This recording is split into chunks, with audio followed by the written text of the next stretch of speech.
Hi everyone, this is Marianne and I am back with an update for the second week of my own little One Book July challenge for this year. In my introduction video, which I will link down below, I said I would join the version 4 of One Book July, which was digital, and I planned for a digital alarm-based schedule for working on my graduate thesis, which was really a very rigid schedule, and so I could not follow it, which I showed in my previous update. But I still have to get this thesis done, so I decided to shift to version 3, which is Go Big or Go Home.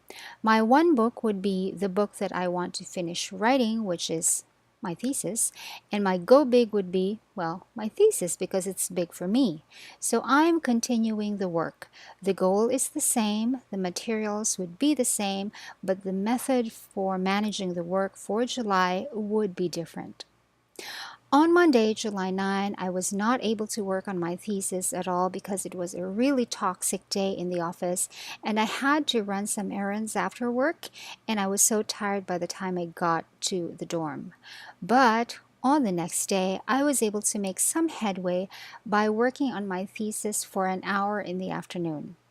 Like I mentioned in my previous update, we are allowed to do personal things in the office, provided that we finish work first. The office was still a little bit toxic on Tuesday, but after I finished and submitted a task, I was finally able to read one very interesting essay by Arjun Appadurai in the book that I was reading, which I think is much closer to my topic than the others.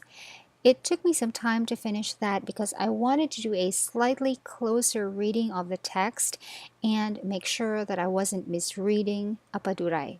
Here is my hypertext for the day. Wednesday was a busy day and I was already exhausted by the time I got to the dorm, so I wasn't able to work on my thesis. But on Thursday, I was able to work on my thesis for an hour. On that day, I finally finished reading the Apadurai essay. I had to reread some parts of that essay, especially the one about spectral housing.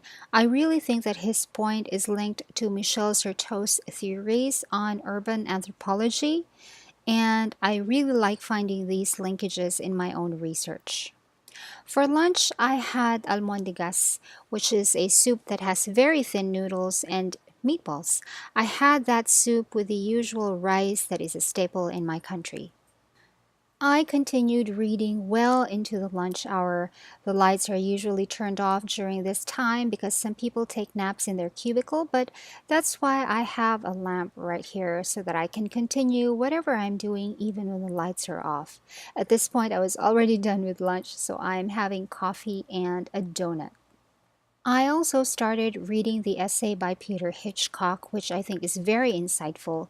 He pointed out things and arguments in spectropolitics that have not been apparent to me all this time, and I was able to find a lot of things in that essay that I can cite in my own thesis. This was the first time that I have ever encountered Peter Hitchcock, and I'm really quite relieved that I have read him because his essay has opened a few doors for me in the points that I wanted to make in my own thesis. And again, here is my hypertext for the day. On Friday, I had to fly to an island with 40 other people for an office outing, and of course, I brought my thesis work with me. We were asked to travel light, and it was only going to be for 3 days and 2 nights, so I did not bring my laptop. But I printed out that one chapter I was working on, the one about Soledad's sister, the novel by Jose de Lisay, and I placed it inside this refillable notebook that I made a review of. I will link the review down below. Despite the exhaustion on Friday night, at the resort, I was able to work on my thesis by continuing my reading of that same book I have been reading all this time, but on the Kindle Touch. I have had this Kindle Touch since 2013. It's the last Kindle Touch that was available on Amazon before they phased out that model. I did purchase the Kindle version of the book you have seen me reading, but I feel that my brain retains more information if I read physical books instead of ebooks. Now, about that book you have seen me reading, that is a printout of a PDF I found online. I just had it coil bound in school, and I have showed how the coil binding was done on that exact book in a different video, which I will link down below. But for this trip, since I needed to travel light, I brought out my Kindle Touch once again. I do like this device. It does not have a backlight, which is perfect for me because I don't like any kind of glare. But the case that I have for it has a built-in reading light, which is awesome.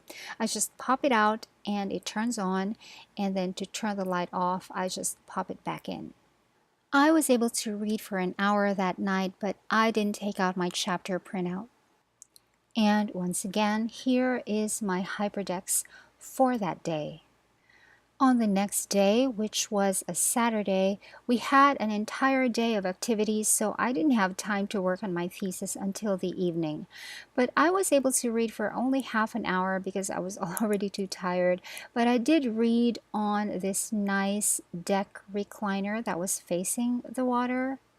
Let me just show you one of the features of the Kindle that I super love.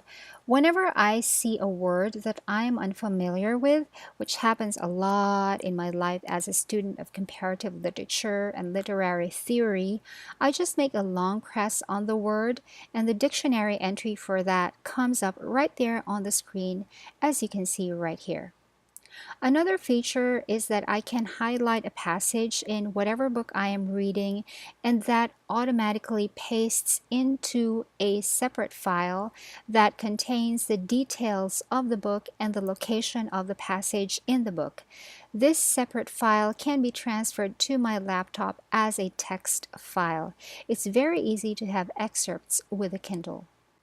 And then, of course, once again, here is my hyperdex for the day.